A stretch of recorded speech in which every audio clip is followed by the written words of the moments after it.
Un saludo, amados hermanos, una bendición reencontrarnos con ustedes y tener este espacio, esta hermosa oportunidad para compartir la palabra de Dios juntos. Es un privilegio hermoso.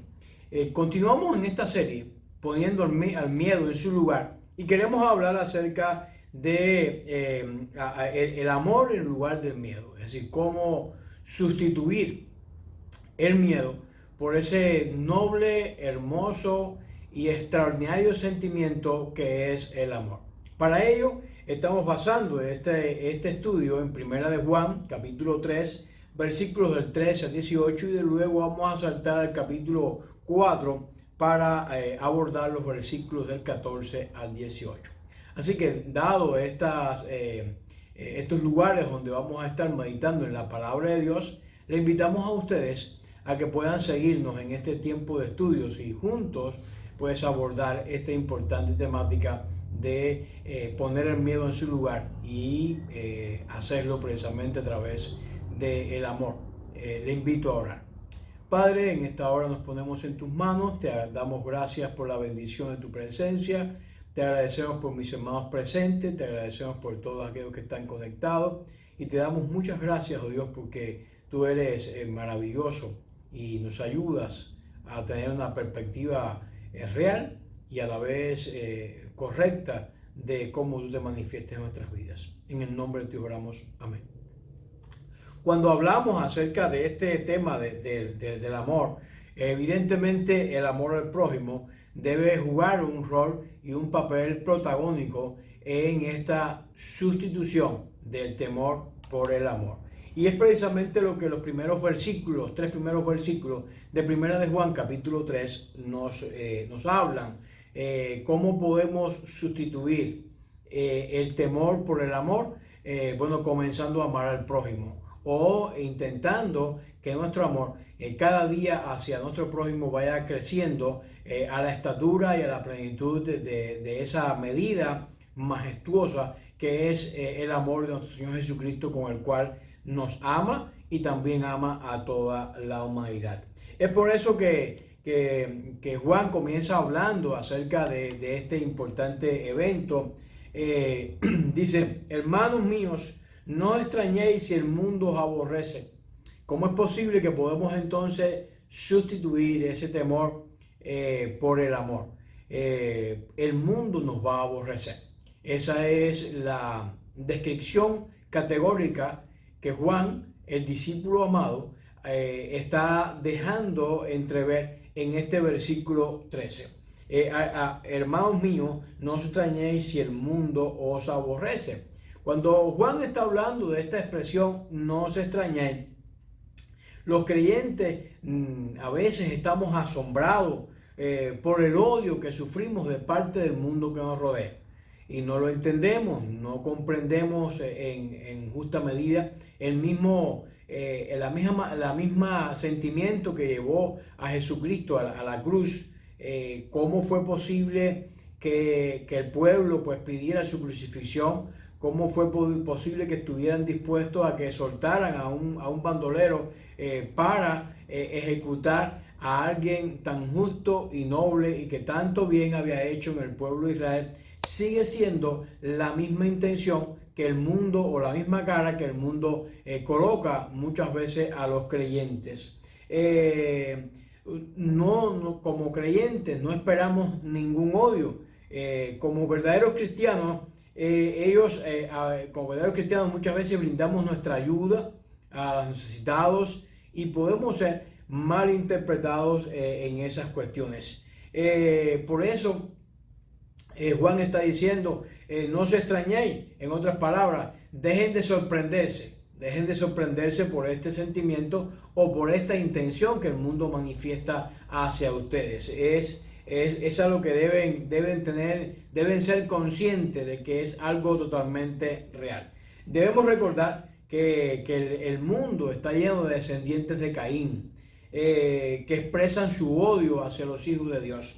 ¿Qué había hecho Abel para merecer la horrenda muerte que su hermano Caín le dio? nada, estaba adorando a su Dios, estaba ofreciendo lo mejor, y eso fue suficiente para que su hermano Caín se levantara en su contra. Es también interesante en este versículo entender que Juan está diciendo, hermanos míos. En otras palabras, Juan también estaba experimentando el odio del mundo, y como lo había experimentado en su caminar con Jesús, en su caminar como líder después de la muerte de Jesús, estaba dando un consejo de primera mano que él también había experimentado o sentido en su cuerpo. Es algo que nos debe alentar, que Juan se coloque al lado de los lectores o del auditorio que va a estar recibiendo este mensaje. En otras palabras, no está distante o en otra dimensión, sino que está poniéndose al lado de ellos, en la misma dimensión o en el mismo lugar. Los apelativos que Juan emplea habitualmente en sus epístolas son queridos hijos o queridos amigos, pero en este versículo, únicamente en este versículo, está hablando de hermanos míos. Y lo usa aquí con la intención de enfatizar de que en esa hermandad que es la cristiandad, él también formaba parte de este sentimiento nefasto que muchas veces el mundo quiere brindar a los hijos de Dios.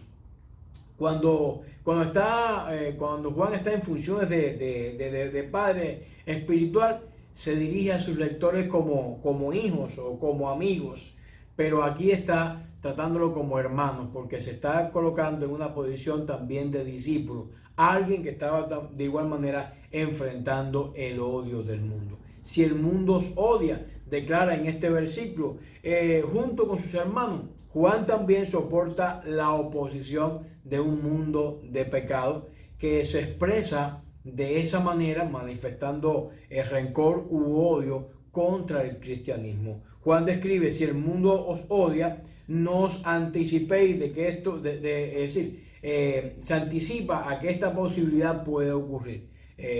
Es algo latente, que lo vemos en diferentes lugares, diferentes sitios. Está un creyente predicando en la India de una manera tranquila, está haciendo el bien, se levanta una turba por considerar que está menoscabando las tradiciones del lugar y acaban con su vida. Es algo inexplicable desde ese punto de vista. Ahora, Juan nos está advirtiendo que no nos extrañemos que el mundo los odie. Y esta es quizás palabras que trae un eco de las palabras de Jesús. Cuando Juan capítulo 15, versículo 18 dice: si el mundo os odia, tened en cuenta que a mí me odiaron primero. Es importante que tengamos este concepto claro en nuestras mentes y también en nuestra vida. Y está pues Juan dejando entrever o dejando que usted se sepa que debemos amar al prójimo a pesar de ese aborrecimiento inexplicable que el mundo tiene para con nosotros. Esa es una forma de sustituir el temor por el amor. Es decir, estar consciente de que no vamos a ser aceptados, de que van a estar opuestos a nosotros, de que van a estar enarbolando críticas hacia el creyente, pero que a pesar de eso usted debe amar a pesar de ese aborrecimiento que nos declara la palabra de Dios. El versículo 14 habla de que este amor que debe sustituir al temor, debe incluir a todos. Dice: nosotros sabemos que amamos y hemos pasado de muerte a vida en que amamos a los hermanos, y el que no ama a su hermano permanece en muerte. El que no ama a su hermano permanece en muerte. Esta es una expresión muy interesante también del versículo 14. Nosotros hemos pasado de la muerte a la vida. Es lo que Juan está declarando. Y con esta afirmación está introduciendo este pensamiento. Esta declaración parece contraria a la naturaleza de lo creado. Todas las cosas vivientes, animales, hombres, pasan de la vida a la muerte. Sin embargo, Juan introduce el consuelo el concepto de que han venido de muerte a vida.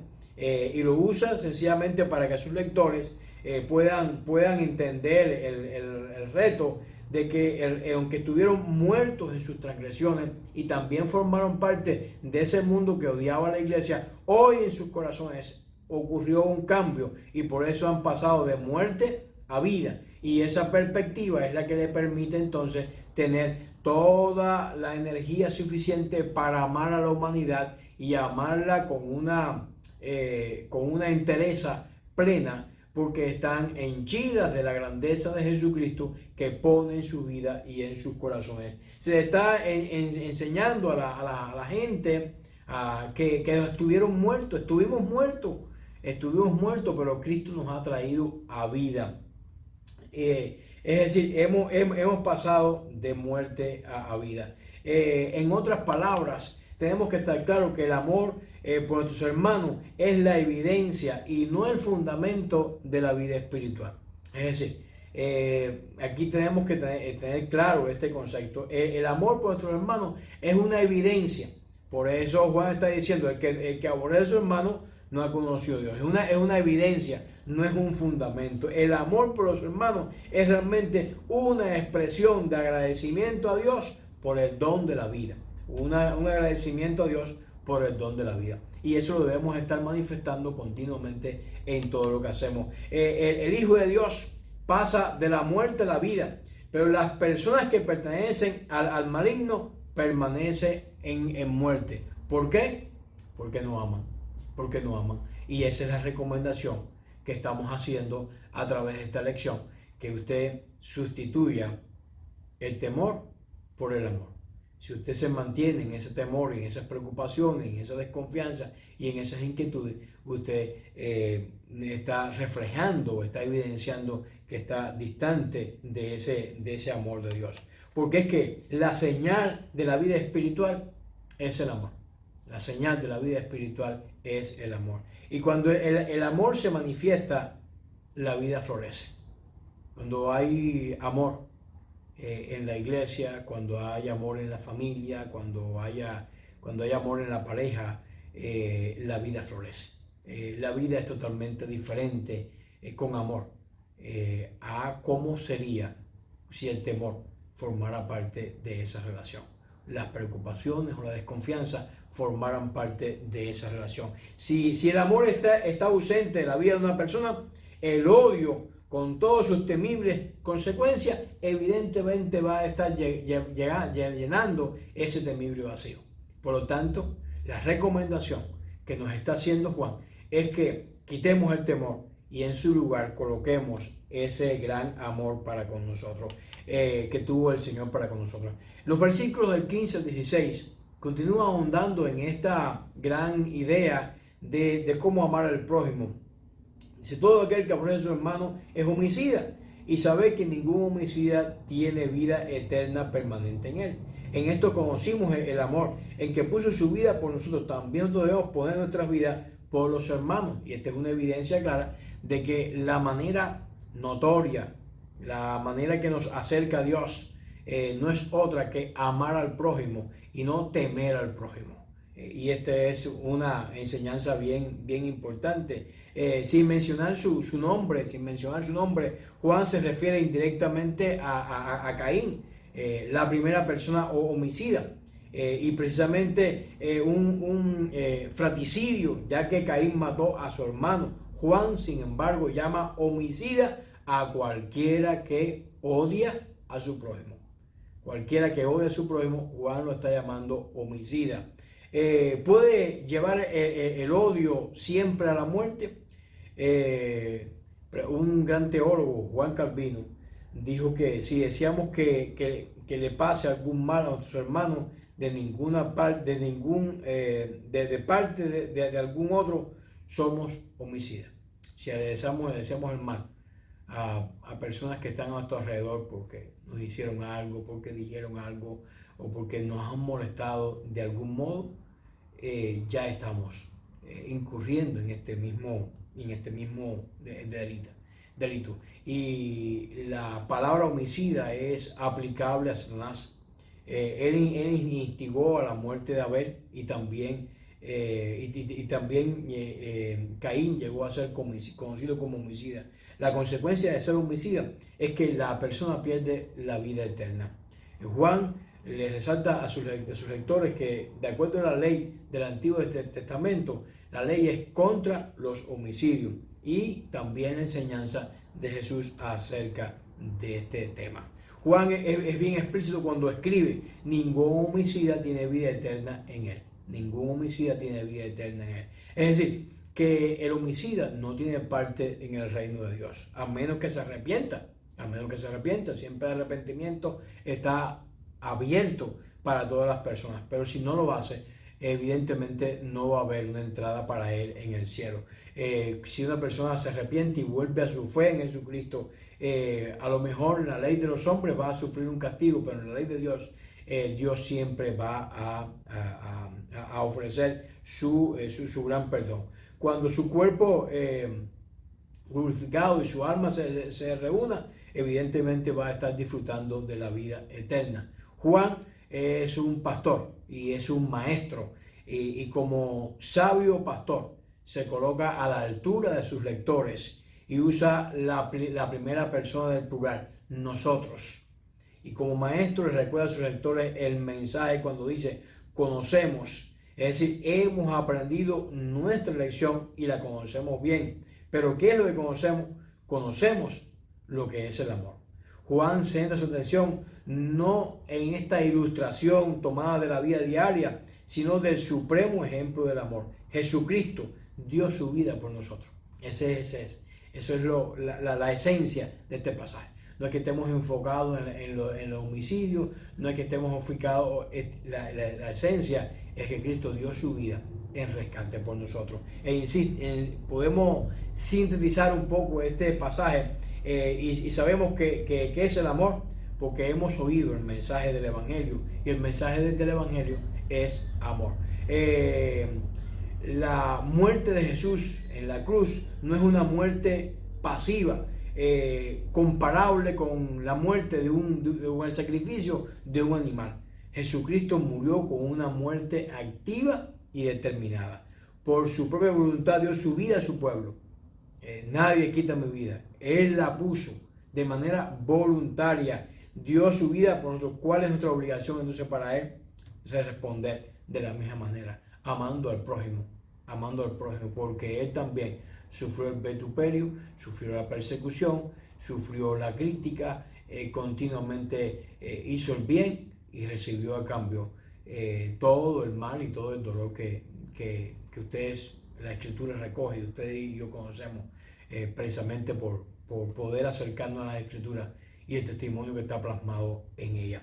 Por lo tanto, a pesar de que el mundo pueda tener un sinfín de razones para odiarte, también tú y yo tenemos una razón muy importante. Cristo amó al mundo y tú eres un seguidor de Cristo. Quita el temor, quita cualquier tipo de sentimiento que pueda ser equivalente a esa preocupación y sustitúyelo por el amor. Dios nos ha puesto para que amemos a esta humanidad perdida, porque antes que hagamos eso, ya Dios lo había hecho y lo había ejemplificado, y quiere que tú y yo sigamos ese ejemplo. No tengamos tanto temor, sino más bien llenemos ese sentimiento con el amor. Y en segundo lugar, ¿cómo podemos quitar el temor y llenar el amor? Bueno, teniendo compasión por el prójimo. Y ya hablamos de amar, pero también tenemos que ser compasivos. ¿Cómo lo podemos hacer? Vamos a mirar lo que nos dice el versículo 17. Dice: y si alguno posee bienes materiales y ve a su hermano que está pasando necesidad y no tiene compasión de él, ¿cómo puede decir que el amor de Dios habita en él? ¿Cómo puede decir que el amor de Dios habita en él? Como creyente, una señal también distintiva es nuestro apoyo al necesitado. Si alguien tiene bienes materiales, dice el texto, en algunos casos extremos y excepcionales, quizás se le pida la vida del creyente para demostrar el amor por otro, pero el cristiano puede demostrar ese amor de muchas formas, cotidianas, diarias, prácticamente insignificantes, pero la puede hacer. ¿Cuáles son estas formas? Aquí Juan no es explícito. En cambio, se señala de manera implícita la posesión de unas necesidades de otro. Si alguno tiene riqueza y otro no tiene necesidad. Pero Juan no completa la oración. ¿Qué es lo que tiene posesiones? Las comparte con el necesitado y demuestra el amor. No, lo que espera que el creyente rico demuestre su amor por el prójimo compartiendo los bienes materiales. Dice Juan, prosigue, no tiene compasión con una persona bendecida con bienes materiales, llámese comida, ropa, dinero, no está dispuesta a compartir sus posesiones, ha cerrado su corazón, es egoísta y no tiene consideración por sus hermanos espirituales. Esta persona presenta un marcado contraste con el amor de Jesús, que para nada fue así. Siempre estuvo dispuesto a dar. Dio tanto que dio su vida, y ya hemos testificado que lo hizo de una manera voluntaria. Por lo tanto, es importante que tengamos claro este concepto de que la ayuda necesitado es ese sentido de compasión que el prójimo tiene. Pero además, también imitando a Dios. Dios nos ha llamado a que lo imitemos. Y vamos a mirar la segunda parte de este propio capítulo, este versículo 17. ¿Cómo puede el amor de Dios estar en él? Juan formula quizás una pregunta retórica. De hecho, está diciendo que es una exclamación más que una pregunta. Juan da a entender que es imposible que el amor de Dios controle a estas personas que cierran su corazón y que no son capaces de dar.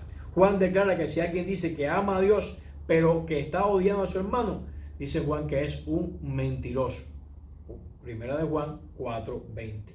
El mandamiento, amarás al Señor tu Dios, nunca puede separarse del mandamiento, amarás a tu prójimo como a ti mismo. Estos dos siempre van juntos. Por lo tanto, una manera de mostrar amor a Dios es amando al prójimo. Una manera de amar al prójimo es amar a Dios. Así que están tomados de la mano, pudiéramos decir, el uno con el otro. Esta es la razón por la cual con los creyentes en esta manera de tener compasión con el prójimo debemos tener presente este proceso de imitar a Dios. El versículo 18 en este texto dice de la siguiente manera: queridos hijos, no vemos la palabra de Dios ni de labios para afuera, sino de hechos y de verdad. Un pasaje bien interesante. No está hablando de un amor teórico, no está hablando de un amor que esté demostrado con palabras, está hablando de un amor demostrado con acciones y hechos. Queridos hijos, no amemos de palabras ni de labios para afuera, sino con hechos y con verdad. En tanto que Juan coloca sus palabras en el contexto del amor, Santiago en su epístola considera el mismo asunto con relación a la fe. El amor y la fe tienen esto en común: ambos necesitan para aprobarse un carácter genuino. La palabra amor, que nunca se traduce en hecho, carece de valor. El amor que no tiene acciones va a carecer de valor. Para que el amor sea genuino, el amor busca el bienestar de los demás, pero lo hace por medio de acciones que demuestren ese bienestar. Siempre protege. El 1 Corintios 13 es clave para entender cómo se manifiesta el amor. El amor siempre confía, siempre espera y siempre persevera. Amar es el acto de dar de las posesiones, de los talentos de uno mismo a otra persona. Ese es el acto del amor. Pudiéramos resumirlo de esa manera. Es la manera que hablamos. Debemos notar que las palabras que decimos son coherentes con nuestras acciones. Más bien que nuestras acciones hablan de nuestros pensamientos y que el uso de nuestra lengua está acorde con la verdad de la palabra de Dios, y que la palabra y la lengua se encuentran una contrapartida en las obras de la verdad. Es significativo que Juan finaliza este tremendo versículo recordando el ejemplo de Jesús. Cristo dijo: yo soy la verdad. Hoy en día muchas familias se divorcian hay deserciones, hay separaciones, se crean pesares, amarguras incontables, parejas que en el momento de la boda se declararon un amor mutuo hasta que la muerte los separe, ahora exhiben una dura indiferencia y contemplan el divorcio. Sus votos matrimoniales están rotos y como piezas de porcelana que no tenían ningún valor. El amor se desvanece porque no podía florecer en un ambiente en el cual siempre se toma y nunca se da. Por eso el amor siempre tiene que estar dispuesto a dar, no a tomar. No a tomar. El amor no es posesivo, el amor está siempre dispuesto a ofrecer. El amor solo puede prosperar en un ambiente donde se permita dar, porque el amor genuino es un amor que da y muchas veces da con sacrificio. Hay montones de ejemplos en la escritura. Quizás el pasaje más interesante: de tal manera amó Dios al mundo, Juan 3:16. Dios amó tanto al mundo que dio ¿a quién? A su hijo. Algo bien pesable. ¿Qué espera el Señor en el matrimonio? Que el esposo y la mujer se respeten, se amen mutuamente, estar dispuestos a dar la vida el uno por el otro, que se cuiden tiernamente, imitando precisamente el ejemplo de Jesús. Y esto es importante que lo tengamos presente. Una tercera forma de sustituir precisamente ese temor por amor es, ya hemos hablado de amar al prójimo, ya hemos hablado de tener compasión con el prójimo, pero también es importante que estemos testificando al prójimo. La iglesia tiene que ser una abanderada de contarle al mundo las buenas nuevas de Jesucristo, lo que ellos pueden tener en sus vidas. Si usted tiene algo de gran valor y lo mantiene en secreto, eso puede ser una sorpresa para alguien en un momento determinado. Pero si usted lo abre para que todo el mundo pueda ser partícipe de esa sorpresa, usted está incluyendo a toda la humanidad en esas buenas nuevas. Y es lo que la palabra nos está diciendo. Primera de Juan, capítulo 4, vamos a saltar hasta el versículo 14 hasta el 18. Testifiquémoslo al mundo. Cuando miramos este versículo, dice: y nosotros hemos visto y testificamos que el Padre ha enviado a su Hijo para ser Salvador del mundo. El Padre ha enviado a su Hijo para ser Salvador del mundo. Son buenas noticias. Debemos compartirla con esta humanidad que está tan llena de malas noticias. Que si la guerra, que si el agua, que si el calentamiento global, que si las pandemias. Hay una buena noticia y es esta. Y hemos testificado que el Cristo ha sido enviado para salvar al mundo. La versión que utilizamos tiene la palabra sabemos, pero en el original griego dice por esto sabemos, es decir, por esto estamos convencidos que hay unas buenas nuevas, por esto estamos convencidos, porque el Padre envió al mundo. Las palabras que se refieren al contexto proceden de donde Juan dice: nos amamos unos a otros, Dios vive en nosotros. La consideración que hace Juan sobre el tema del amor es el telón de fondo de la confianza de que se expresa en Dios. ¿Cuál es esta confianza? Juan dice: sabemos que vivimos en Él y Él vive en nosotros. Esa es la gran confianza. Sabemos que vivimos en Él y Él vive en nosotros. Esa es la tremenda seguridad. ¿Por qué temor? Si tenemos tan magníficas y excelentes buenas noticias. Sustituyamos entonces ese temor por el amor y la aceptación de esa verdad. Y también el proceso de testificarle a otro de esa verdad, para que ellos tampoco tengan razones por las cuales sentir ningún tipo de temor o ningún tipo de preocupación. Es decir, que a partir de esta experiencia de la presencia de Dios en nuestras vidas, sabemos que Dios vive en nosotros y también nosotros vivimos en Él. Como sabemos que moramos en Dios y también Él mora en nosotros, ¿por qué razón? Porque nos ha dado el Espíritu Santo. nos ha dado el Espíritu Santo. Si bien Juan usa ciertas palabras, lo sabemos porque el Espíritu que nos dio, aquí en el versículo 13 escribe, nos ha dado de su Espíritu, el versículo anterior que forma parte del contexto de este 14 que estamos analizando. Él afirma que la bendición divina fluye hacia nosotros. ¿De qué manera? Por medio del Espíritu Santo. ¡Qué buena noticia! Dígase, compártala con aquellos que están temerosos y preocupados. El amor de Dios quiere arroparlo a usted y ha enviado a su Espíritu Santo para que usted pueda sentir ese cuidado. Es decir, el Espíritu Santo es el don que Dios nos otorga y nosotros somos otra cosa que los receptores de ese amor. El Espíritu no obra solo. Junto con el Padre y el Hijo toma parte de la obra de salvación, que es lo que aparece en el versículo 14. Juan menciona la obra del Padre, la del Hijo y la del Espíritu Santo. Se presenta allí también la Trinidad. Cada cual en sus funciones, en esta unidad perfecta, sin dejar de ser los roles que cada uno de ellos tiene en la Trinidad. Junto con los apóstoles, Juan también puede dar testimonio de la verdad del Evangelio. Dice Juan 1:14, nosotros hemos visto y damos testimonio. Él ha visto y está dando testimonio. También tú has visto las grandes cosas que Dios ha hecho en tu vida, las grandes cosas que Dios ha hecho en la vida de tus hermanos.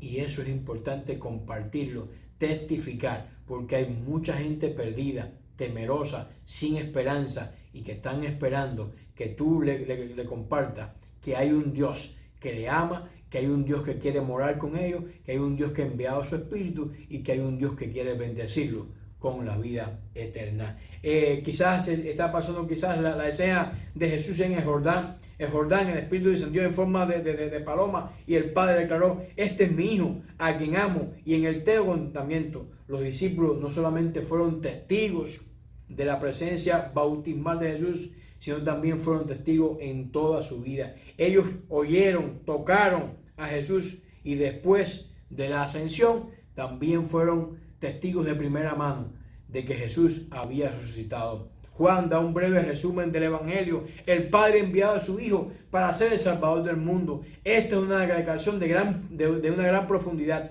Dios, el Padre, comisionó a sus hijos para la tarea de salvar el mundo. Dios inició esa misión por medio de sus hijos. Jesús predicó el mensaje de salvación de una manera muy eficaz. Cuando visitó Sicar, los samaritanos dijeron, sabemos que este hombre es realmente el Salvador del mundo. Juan 4:42. De la iglesia primitiva, los apóstoles predicaban que Jesús es el Salvador. Dios lo exaltó a su propia diestra como príncipe y Salvador para dar arrepentimiento y perdón de pecado a Israel. La iglesia primitiva centró toda su atención en Jesús, quien había designado como el Salvador y recibió autoridad como Señor para salvar no solamente a los judíos, sino también a los gentiles. En consecuencia, la obra de salvación tiene un marco que alcanza todo el mundo. De tal manera amó Dios el mundo, en todas las facetas y en todos los lugares. Versículo 15 dice, y todo el que confiesa que Jesús es el Hijo de Dios, Dios permanece en él y él en Dios. La enseñanza que habíamos estado compartiendo hace un momento. ¿Cuál es la gente del mundo que Jesús ha venido a salvar? Se trata de aquellos que reconocen una afiliación divina de Jesús. Jesús es el Hijo de Dios. Vivirá Dios en él y él en Dios. Y estas mismas palabras son bastante fáciles de entender. Pero la frase debe ser vista como una declaración de confesión.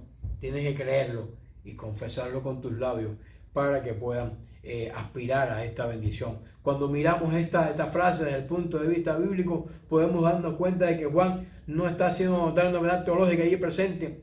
La palabra de Jesús resume toda la historia de Jesús desde su nacimiento hasta su ascensión y su sesión en la diestra del Padre.